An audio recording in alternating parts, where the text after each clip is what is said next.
being able to get close to the story because basically you're not seen as a threat can be great. Also, you're seen, I think, as less of a threat by other camera people. So there are times when as a VJ you're in what's called a scrum. So Pistorius was an absolute prime example of that. You know, we're all crowded around the entrance of the courtroom as he comes in trying to get that one shot. And because I was a bit smaller, to be honest, this probably applies to men who are short as well.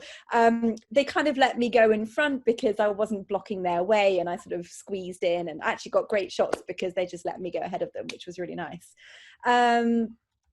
And, you know, they say women are good at multitasking, whether that's true or not, I don't know, but VJing is the absolute epitome of multitasking. You're thinking about the light and the focus and the sound, and you're thinking about the story. So those are the pros. In terms of the cons, I'd say sometimes, and this actually doesn't just apply to being a VJ, it just applies to being a female journalist. There are some situations that I backed away from because they were dangerous. So I was in Zambia for an election a few years back, and a whole bunch of guys like surrounded me, and thank God this big mama came out and like helped me out and sent them on their way, but they were trying to grab me, and it was all very, not a very nice situation.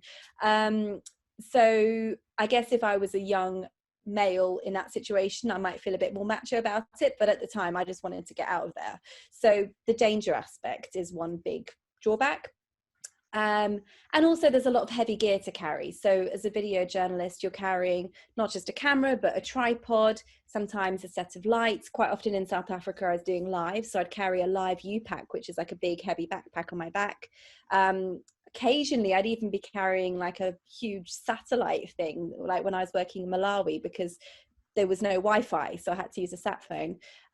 So yeah, even now I have back trouble. So that is something that you have to bear in mind. And I know that as technology improves, obviously cameras are getting smaller and lighter, but still tripods are still quite heavy. So you just have to bear that in mind. Oh yeah, there was one funny experience actually I had outside South Africa, outside the hospital where Mandela was in South Africa. This American camera literally picked me up by my backpack and moved me because I was in his way. And one of the South African guys, thank God, like came to my rescue and was like, "We don't treat our sisters like that here," and like put me back in my place. So yeah, it can, but I guess as I say, that probably applies to smaller camera people, whether you're male or